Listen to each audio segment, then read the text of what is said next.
नमस्कार विद्यार्थी मित्रांनो, स्वागत आहे तुमचं फायनल टार्गेट MPSC या यूट्यूब चॅनलमध्ये। या ठिकाणी आपण मागील वर्षातील सर्व विषयातील प्रश्नांचे स्पष्टीकरणासह विश्लेषण ही सिरीज सुरू केलेली आहे। त्यामध्ये मराठी व्याकरण या विषयातील आजचं आपलं 8वं लेक्चर, प्रश्न क्रमांक 116 यातील सामान्य नाम ओळखा। म्हणजे खाली तुम्हाला 4 पर्याय दिलेले आहेत आणि त्यामधील सामान्य नाम ओळखायला सांगितलेला आहे। हा प्रश्न चंद्रपूर पोलीस शिपाई भरती 2024 त्याचप्रमाणे भंडारा पोलीस शिपाई भरती 2011 या वर्षी विचारण्यात आलेला आहे।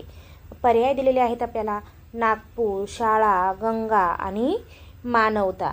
मग यामधील सामान्य नाम आपल्याला ओळखायला सांगितलेला आहे। तर मित्रांनो, सामान्य नाम म्हणजे काय? तर सामान्य नाम ही जी गोष्ट आहे, सामान्य नाम याची आपण काय करणार आहोत? व्याख्या बघणार आहोत। मग सामान्य नाम म्हणजे एकाच जातीच्या पदार्थातील समान गुणधर्मामुळे त्या वस्तूला जे सर्वनाम दिलं जातं किंवा सर्वसामान्य नाम दिलं जातं त्याला काय म्हटलं जातं? सामान्य नाम। थोडक्यात काय? तर एकाच जातीच्या समान गुणधर्मामुळे दिल्या जाणाऱ्या नावाला सामान्य नाम असं म्हणतात। एकाच जातीच्या समान गुणधर्मामुळे दिल्या जाणाऱ्या नावाला सामान्य नाम असं म्हणतात। याची काय उदाहरणं आहेत ती बघूया आपण। उदाहरणार्थ बघा, मुलगा, शहर, प्राणी, बरोबर, लेखनी, घर, शाळा ही काय आहेत? सामान्य नाम आहेत। या प्रश्नाचं बरोबर उत्तर आहे पर्याय क्रमांक 2, शाळा हे काय आहे? सामान्य नाम आहे। मग सामान्य नामाचे काही प्रकार पडतात। कोणकोणते प्रकार पडतात? तर समुदायवाचक नाम आणि पदार्थवाचक नाम असे 2 प्रकार पडतात। समुदायवाचक नाम आणि दुसरा आहे पदार्थवाचक नाम। ही काय आहेत? सामान्य नामाची 2 प्रकार आहेत।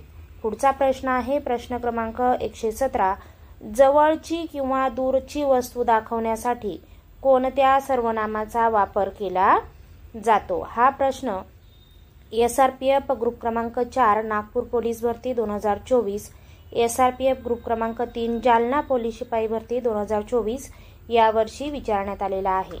मग जवळची किंवा दूरची वस्तू दाखवण्यासाठी कोणतं सर्वनाम वापरतात? तर आपल्याला पर्याय दिलेले आहेत पुरुषवाचक, संबंधी, आत्मवाचक आणि दर्शक सर्वनाम। मग दर्शक सर्वनाम कोणती आहेत? तर दर्शक सर्वनाम आहेत हा, ही, हे, तो, ती, त्या। ही काय आहेत? दर्शक सर्वनाम आहेत।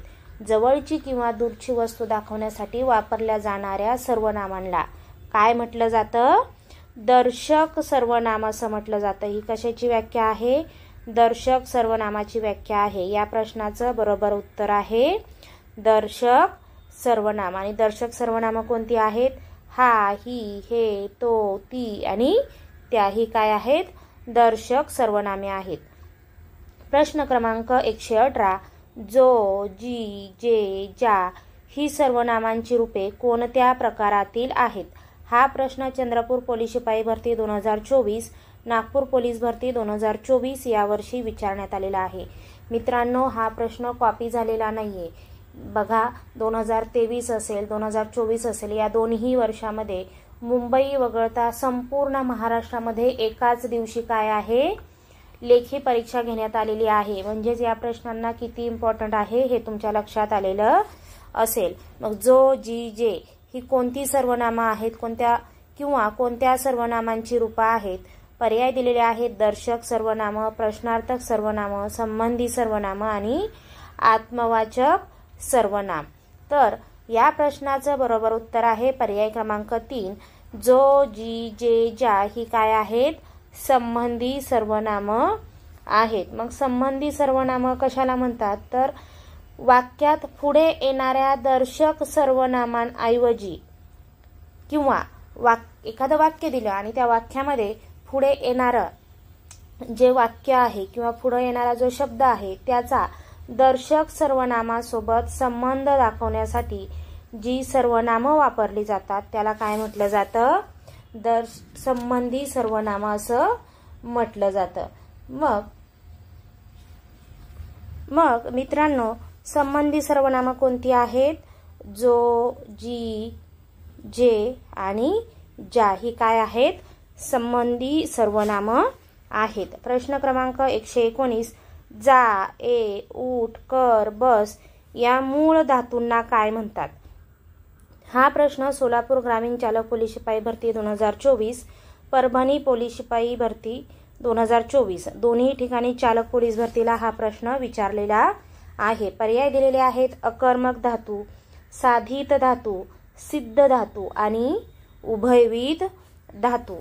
मग या प्रश्नाचं बरोबर उत्तर काय आहे, तर पर्याय क्रमांक 3 सिद्ध धातू हे काय आहे, या प्रश्नाचं बरोबर उत्तर आहे. मग सिद्ध क्रियापद कोणती आहेत किंवा सिद्ध क्रियापद कोणाला म्हटलं जातं, सिद्ध धातू कोणाला म्हटलं जातं, तर बघा जी मूळ धातू आहेत, मूळ धातू कोणते आहेत बघा, जा, ये, उठ, कर, बस या मूळ धातूंना जर प्रत्यय लागला आणि प्रत्यय लागून जर जे क्रियापद तयार होतं त्या क्रियापदाला काय म्हटलं जातं, सिद्ध क्रियापद असं म्हटलं जातं. आपण काय बघितलेलं आहे, सिद्ध क्रियापदाची व्याख्या बघितलेली आहे. म्हणजे मूळ धातूंना प्रत्यय लागून जे क्रियापद बनलं जातं त्याला काय म्हटलं जातं, सिद्ध क्रियापद असं म्हटलं जातं. आणि जे मूळचे धातू आहेत म्हणजे बघा जा, ये, उठ, कर, बस ही जी मूळ धातू आहेत यांना काय म्हटलं जातं, सिद्ध धातू असं म्हटलं जातं. ज्या धातूंना कोणताही प्रत्यय लागत नाही त्यांना मूळ धातू म्हटलं जातं आणि या मूळ धातूंनाच सिद्ध धातू असं म्हटलं जातं. प्रश्न क्रमांक 120, मरावे परी कीर्ती रूपी उरावे या वाक्यातील उभयान्वयी अव्यय कोणते. हा प्रश्न कोल्हापूर पोलीस शिपाई भरती 2024, बीड पोलीस शिपाई भरती 2024, त्याचप्रमाणे सिंधुदुर्ग पोलीस शिपाई भरती 2023 ला विचारलेला आहे.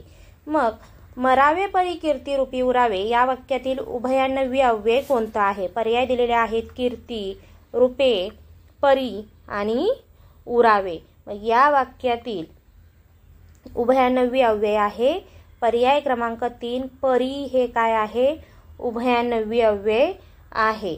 मग मरावे परी कीर्ती रूपी उरावे या वाक्यामध्ये काय आहे, दोन वेगळी वाक्य आहेत आणि ती कशाने जोडलेली आहेत, परी या शब्दाने जोडलेली आहेत. मरावे आणि कीर्ती रूपी उरावे ही काय आहेत, दोन वेगळी वाक्य आहेत आणि ती कशाने जोडलेली आहेत, तर परी या शब्दाने काय केलेली आहेत, ती जोडलेली आहेत. म्हणून परी हे काय आहे, उभयान्वयी अव्यय आहे. हे लक्षात ठेवायचं आहे. म्हणजेच जे वाक्य किंवा दोन वाक्य ज्या शब्दाने जोडले जातात त्याला काय म्हटलं जातं, उभयान्वयी अव्यय असं म्हटलं जातं. प्रश्न क्रमांक 121, येणार असेल तर येईन बापडा अधोरेखित शब्दाची जात ओळखा. याच्यामधील बापडा हे काय आहे, अधोरेखित केलेलं आहे आणि या शब्दाची आपल्याला जात ओळखायला सांगितलेली आहे.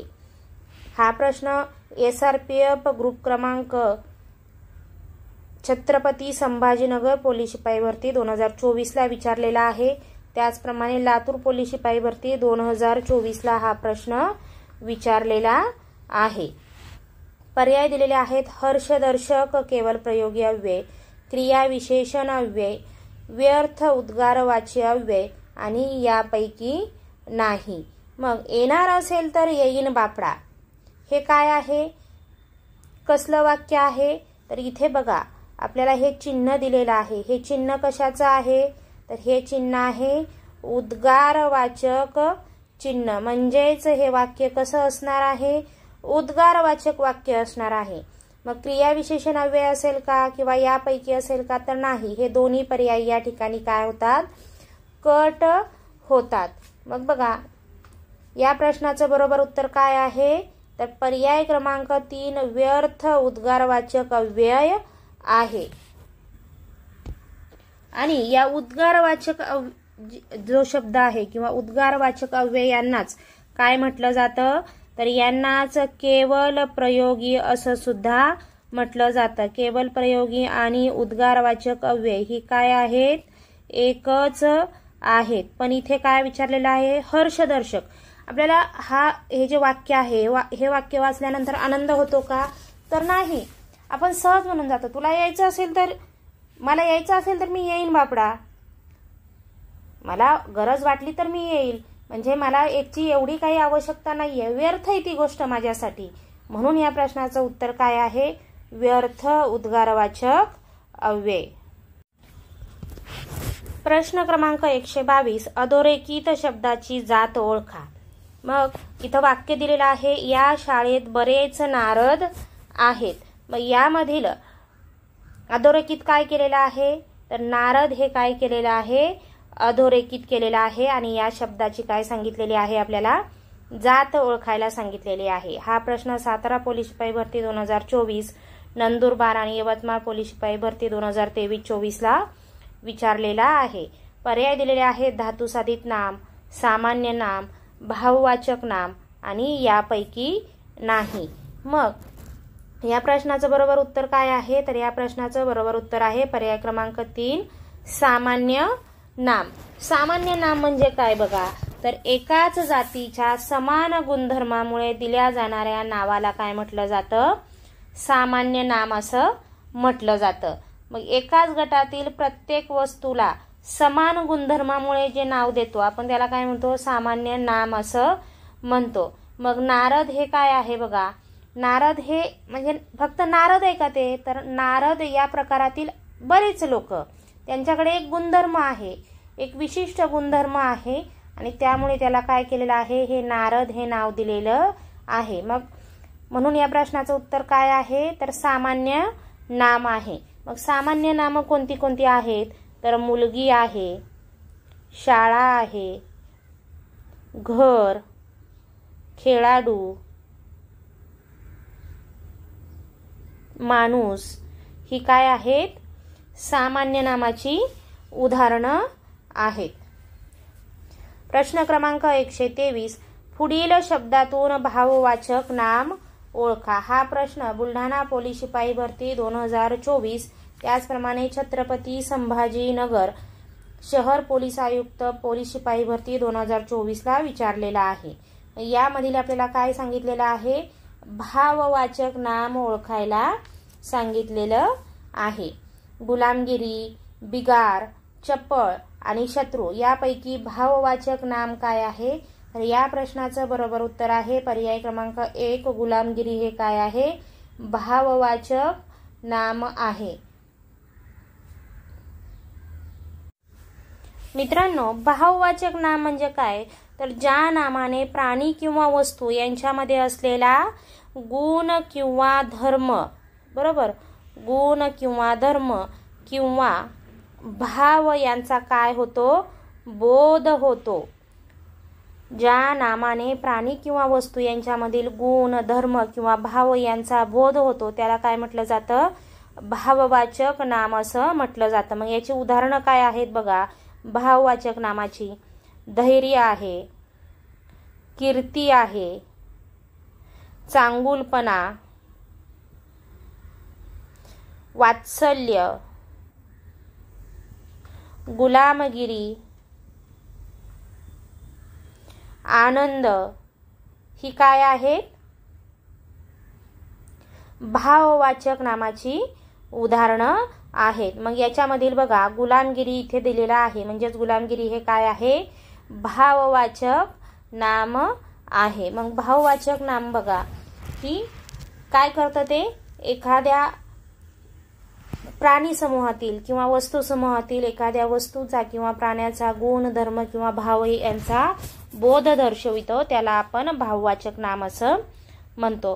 प्रश्न क्रमांक 124. भाववाचक नाम असलेला शब्द ओळखा. हा प्रश्न छत्रपती संभाजीनगर शहर पोलीस शिपाई भरती 2024, नंदुरबार पोलीस शिपाई भरती 2024, अमरावती ग्रामीण पोलीस शिपाई भरती 2024 ला विचारलेला आहे. पर्याय दिलेले आहेत शांती, संत, प्रेम आणि खंत. मग यापैकी भाववाचक नाम काय आहे बघा. तर यापैकी भाववाचक नाम आहे, हे आपल्याला काय सांगितलेलं आहे, नसलेला सांगितलेला आहे. प्रश्न वाचताना बरोबर वाचायचा आहे. शांती, प्रेम, खंत हे काय आहेत, भाववाचक नाम आहेत. आणि संत हा काय आहे, भाववाचक नाम नाही. ज्या भावना किंवा कल्पना आपण पाहू शकत नाही पण त्यांचा अनुभव घेऊ शकतो अशा नामांना भाववाचक नाम म्हणतात. किंवा प्राणी, वस्तू यांमधील असलेला गुण, धर्म किंवा भाव यांचा बोध जेव्हा आपल्याला होतो त्याला आपण काय म्हणतो, भाववाचक नाम असं म्हणतो. मग भाववाचक नाम आपण या अगोदर पण बघितलेली आहेत. गुलामगिरी, बरोबर, नम्रता, शांती, प्रेम, खंत, एकता, आळस, राग, मोठेपणा, वात्सल्य, तारुण्य, वार्धक्य. हे प्रत्येक शब्द जो आहे तो आपल्याला एखाद्या गोष्टीचा बोध करून देतो, त्यामधील असलेल्या गुणधर्माचा काय करून देतो, बोध करून देतो. म्हणून हे सगळे शब्द काय आहेत, भाववाचक नाम आहेत. आणि संत हे काय आहे, भाववाचक नाम नाही. प्रश्न क्रमांक 125. गोड या शब्दाचे भाववाचक नाम कोणते. मग गोड या शब्दाचं भाववाचक नाम काय होईल, गोडवा होईल. सगळ्यांनाच माहिती आहे गोड, गोडवा, बरोबर. आपण या अगोदर सुद्धा काय केलेले आहेत, चांगला, चांगुलपणा,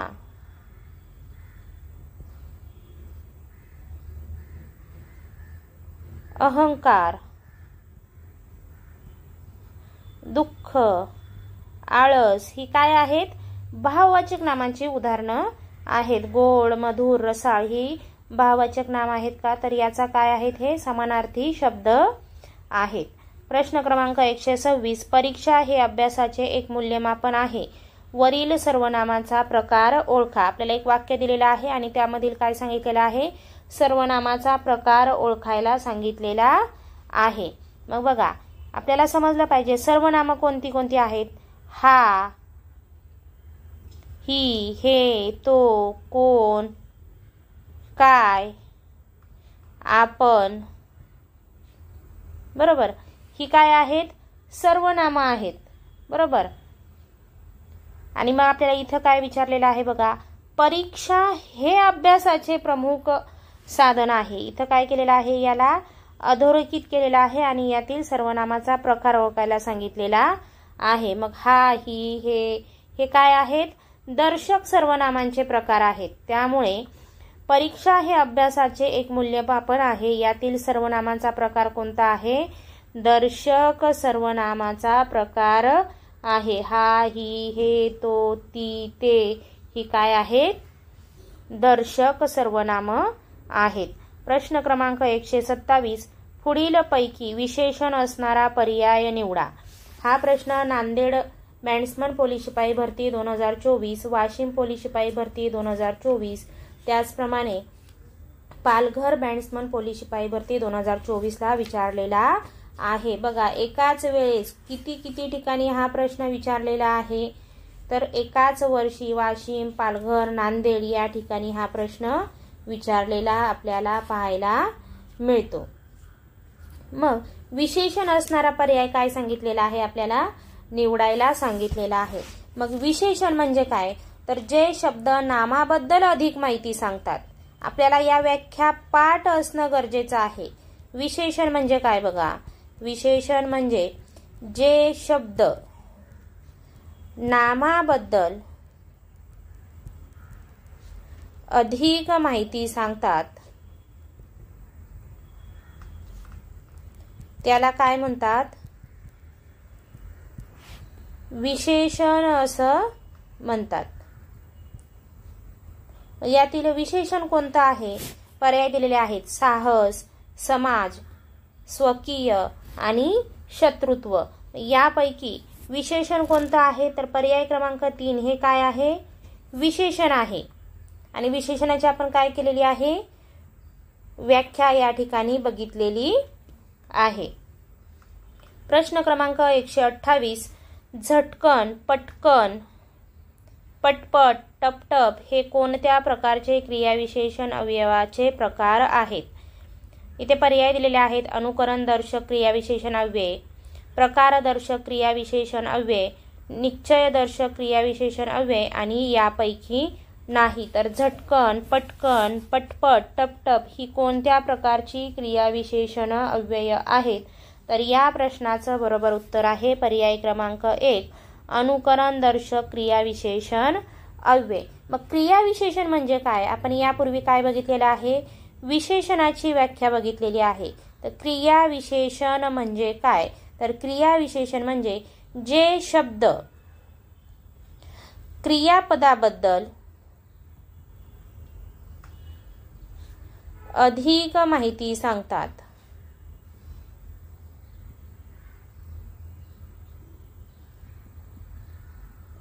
त्याला काय म्हटलं जातं?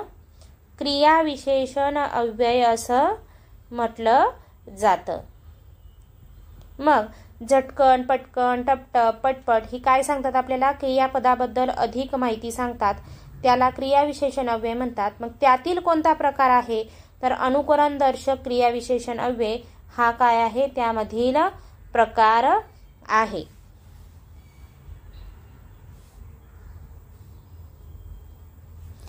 प्रश्न क्रमांक 129. जेथे जातो तेथे तू माझा संगाती ही वाक्यरचना खाली दिलेल्यापैकी कोणत्या प्रकारची आहे? म्हणजे आपल्याला 4 पर्याय दिलेले आहेत, त्यापैकी हे वाक्य किंवा ही वाक्यरचना आहे ती कोणत्या प्रकारची आहे? हा प्रश्न बीड पोलीस शिपाई भरती 2024, चंद्रपूर पोलीस शिपाई भरती 2024 ला विचारलेला आहे. पर्याय दिलेले आहेत: स्थलदर्शक क्रियाविशेषण अव्यय, संकेतदर्शक क्रियाविशेषण अव्यय, कालदर्शक क्रियाविशेषण अव्यय आणि उद्देशदर्शक क्रियाविशेषण अव्यय. मग जेथे तेथे हे काय दाखवतं आपल्याला? स्थळ दाखवतं. बरोबर. जेथे तेथे, वर, खाली, मागे, पुढे हे काय आहे? स्थळ दाखवतं. म्हणून जेथे जातो तेथे तू माझा संगाती ही वाक्यरचना स्थलदर्शक क्रियाविशेषण अव्ययाची आहे. प्रश्न क्रमांक 130. तो उठला आणि चटकन निघून गेला. अधोरेखित शब्दाचा प्रकार ओळखा. मग इथे काय सांगितलेलं आहे? उठला आणि चटकन निघून गेला. यातील अधोरेखित काय केलेला आहे? आणि हे अधोरेखित केलेलं आहे. हा प्रश्न जालना पोलीस चालक भरती 2024, रायगड चालक पोलीस भरती 2024 या वर्षी विचारलेला आहे. मग उभयान्वयी अव्यय म्हणजे काय? तर उभयान्वयी अव्यय म्हणजे बघा, जे शब्द आपण प्रत्येक याची काय बघणार आहोत? व्याख्या बघणार आहोत. जे शब्द 2 वाक्य किंवा 2 शब्द यांना जोडते त्याला काय म्हटलं जातं? उभयान्वयी अव्यय असं म्हटलं जातं. केवळ प्रयोगी अव्यय म्हणजे काय? तर जे शब्द आपल्या मनातील वृत्ती किंवा भावना व्यक्त करतात. मनातील वृत्ती किंवा भावना व्यक्त करतात त्याला काय म्हटलं जातं? केवळ प्रयोगी अव्यय असं म्हटलं जातं. आणि शब्दयोगी अव्यय म्हणजे काय? जे शब्द नामांना किंवा सर्वनामांना जोडून येतात त्याला काय म्हटलं जातं? नामांना किंवा सर्वनामांना जोडून येणाऱ्या शब्दांना शब्दयोगी अव्यय असं म्हणतात. तो उठला, चटकन निघून गेला, हे एक वाक्य आहे आणि हे दुसरं वाक्य आहे. यांना कशाने जोडलेलं आहे? आणि या शब्दाने जोडलेला आहे. आणि मग आता आपण बघितलं, जे शब्द दोन वाक्य किंवा दोन शब्द यांना जोडतात त्याला काय म्हटलं जातं? उभयान्वयी अव्यय म्हटलं जातं. म्हणून या प्रश्नाचं बरोबर उत्तर काय आहे? पर्याय क्रमांक 1 हे या प्रश्नाचं उत्तर आहे. प्रश्न क्रमांक 131. धातूपासून तयार झालेला परंतु वाक्याचा अर्थ पूर्ण करू न शकणाऱ्या क्रियावाचक शब्द म्हणजे काय? हा प्रश्न SRPF ग्रुप क्रमांक 3, कोल्हापूर सशस्त्र पोलीस भरती 2024, ठाणे ग्रामीण पोलीस भरती 2023 या वर्षी विचारण्यात आलेला आहे. मग आपल्याला इथं व्याख्या विचारलेली आहे. कृदंत, संधी, अद्याहत क्रियापद आणि विशेषण. मग धातूपासून तयार झालेला परंतु वाक्याचा अर्थ पूर्ण करू न शकणाऱ्या क्रियावाचक शब्दाला काय म्हणतात? तर या प्रश्नाचं बरोबर उत्तर आहे पर्याय क्रमांक 1, कृदंत असं म्हटलं जातं. मग धातुसाधित म्हणजे काय? तर धातुसाधित याला दुसरं नाव काय बघा? कृदंत. याचंच दुसरं नाव काय आहे? धातुसाधित. इथे पर्यायामध्ये तुम्हाला दोन्हीपैकी काही दिलं जाऊ शकतं. तुमची व्याख्या पाठ असणं गरजेचं आहे. मग धातूला विविध प्रत्यय लागून क्रिया अपुरी दर्शवणाऱ्या शब्दांना काय म्हटलं जातं? धातुसाधित किंवा कृदंत असं म्हटलं जातं. आणि हे धातुसाधित किंवा कृदंत वाक्याच्या शेवटी येतात का? तर वाक्याच्या शेवटी हे कधीही येत नाहीत. मित्रांनो, लक्षात ठेवायचं आहे, आपण शब्दांच्या जाती हे प्रकरण बघत आहोत. नाम, सर्वनाम, विशेषण, क्रियाविशेषण, केवळ प्रयोगी अव्यय, धातुसाधित, कृदंत, क्रियापद या सगळ्या गोष्टी आपण या ठिकाणी बघत आहोत. आणि प्रत्येक प्रश्नामध्ये आपण काय करतोय? त्या प्रत्येक याची व्याख्या बघत आहोत. क्रियापद म्हणजे काय, विशेषण म्हणजे काय, क्रियाविशेषण म्हणजे काय, या सगळ्यांच्या काय करत आहोत आपण? व्याख्या बघत आहोत. मग तुमच्या सगळ्या व्याख्या पाठ असणं गरजेचं आहे. आणि त्याला पर्यायी शब्द काय आहे हे सुद्धा तुम्ही लक्षात ठेवायचं आहे. आणि हे बघा, हे कृदंत किंवा धातुसाधित वाक्याच्या शेवटी येतात का? तर नाही, हे कधीही वाक्याच्या शेवटी येत नाहीत. हे वाक्याच्या सुरुवातीला किंवा मध्ये असतात. नेहमी लक्षात ठेवायचं, कृदंत हे कधीही वाक्याच्या शेवटी येत नाहीत, तर ते वाक्याच्या सुरुवातीला किंवा वाक्याच्या मध्ये असतात आणि ते वाक्याचा अर्थ पूर्ण करू शकत नाहीत. बरोबर, त्या शब्दाला काय म्हटलं जातं? कृदंत असं म्हटलं जातं. प्रश्न क्रमांक 132. शिक्षकांनी त्याला शाबासकी दिली. वाक्यातील अधोरेखित शब्दाची जात ओळखा. हा प्रश्न SRPF ग्रुप क्रमांक 1 पुणे 2024, रायगड चालक भरती 2024, औरंगाबाद SRPF ग्रुप क्रमांक 14 2021 ला विचारलेला आहे. पर्याय दिलेले आहेत: भाववाचक नाम, सामान्य नाम, विशेष नाम आणि यापैकी नाही. मग इथं काय अधोरेखित केलेलं आहे बघा? शिक्षकांनी हे अधोरेखित केलेलं आहे. शिक्षकांनी त्याला शाबासकी दिली. बरोबर, यापैकी याची जात विचारलेली आहे. मग याची जात काय आहे बघा? तर याची जात आहे सामान्य नाम. सामान्य नाम म्हणजे काय? तर सामान्य नाम म्हणजे एकाच गटातील प्रत्येक वस्तूला त्याच्या समान गुणधर्मामुळे एक विशिष्ट नाव दिलं जातं. त्याला काय म्हटलं जातं? सामान्य नाम असं म्हटलं जातं. घर, मुलगी, ग्रह, तर, खेळाडू, माणूस, शिक्षक ही काय आहेत? सामान्य नाम आहेत. प्रश्न क्रमांक 133. राजा घोड्यावर बसून निघाला. या अधोरेखित शब्दातील सामान्य रूप ओळखा. घोड्यावर काय आहे? अधोरेखित केलेला आहे आणि त्याचं सामान्य रूप आपल्याला करायला सांगितलेलं आहे किंवा ओळखायला सांगितलेलं आहे. पर्याय दिलेले आहेत: घोडा, घोडी, घोड्या आणि घोडे. तर इथे बघा, घोडा याला कोणताही प्रत्यय लागलेला नाहीये. मग हे याला प्रत्यय लावू शकतो आपण, बरोबर, पण इथं काय बघा, याला प्रत्यय लावून याचं सामान्य रूप ओळखायला सांगितलेलं आहे. मग घोड्यावरचं सामान्य रूप काय होतं? तर त्याचं सामान्य रूप होतं घोड्या. घोडाचं सुद्धा सामान्य रूप काय होतं? घोड्याचं होतं. म्हणून या प्रश्नाचं बरोबर उत्तर आहे पर्याय क्रमांक 3, घोड्या हे काय आहे? सामान्य नाम आहे. इथे घोड्या हा शब्द घोडा या नामाच्या रूपात वापरलेला आहे, जो एकवचनी सामान्य रूप आहे. घोड्या हे काय आहे? एकवचनी आहे आणि एकवचनी नामाचं सामान्य रूप काय आहे? घोड्या हे आहे. प्रश्न क्रमांक 134. कृष्णा नदी ही महाबळेश्वर येथून उगम पावते. या वाक्यातील सामान्य नाम ओळखा. हा प्रश्न नाशिक शहर पोलीस आयुक्त पोलीस शिपाई भरती 2024, सातारा पोलीस शिपाई भरती 2023 या वर्षी विचारण्यात आलेला आहे. कृष्णा नदी ही महाबळेश्वर येथून उगम पावते. या वाक्यातलं विशेष नाम ओळखायला सांगितलेलं आहे. मग बघा, नदी व ही, उगम व नदी, कृष्णा व महाबळेश्वर आणि यापैकी नाही. तर मग कृष्णा नदी ही महाबळेश्वर येथून उगम पावते यामधील विशेष नाम कोणतं आहे? तर कृष्णा व महाबळेश्वर हे काय आहे? विशेष नाम आहे. विशिष्ट प्राणी, शहर, देश, व्यक्ती, स्थळ, पर्वत, पक्षी, नदी किंवा वस्तू यांमधून आपल्याला एखाद्या विशिष्ट नामाचा बोध होतो किंवा त्यांच्या बरोबर विशिष्ट नामाचा काय होतो? बोध होतो. त्याला काय म्हटलं जातं? विशेष नाम असं म्हटलं जातं. मग नागपूर असेल, जपान, भारत, हिमालय, पोपट, गोदावरी, कृष्णा, महाबळेश्वर, मुंबई ही काय आहेत? विशेष नामं आहेत.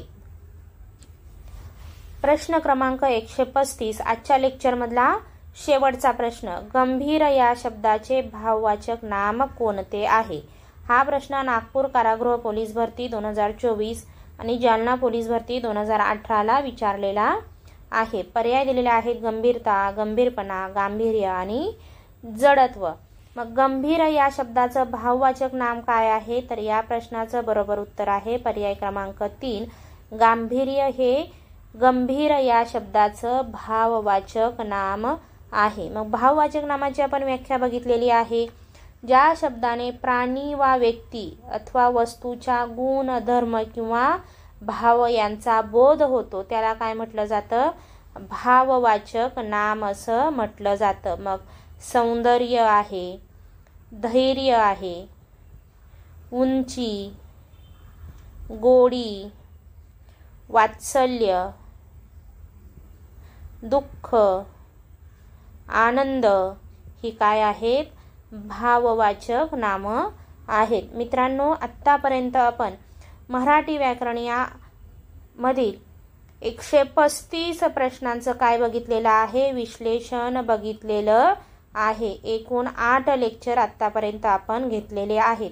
या यूट्यूब चॅनलवरती आपण महाराष्ट्राचा भूगोल या विषयातील एकूण 600 प्रश्नांचं काय केलेलं आहे? स्पष्टीकरणासह विश्लेषण घेतलेलं आहे. आता आपण मराठी व्याकरण घेत आहोत. मराठी व्याकरणासोबत आपण काय करत आहोत? 11वीचा जुना इतिहासाचं जे पुस्तक आहे त्यातील जे महत्त्वाचे टॉपिक आहेत ते सुद्धा आपण सुरू केलेले आहेत, समजून घेत आहोत.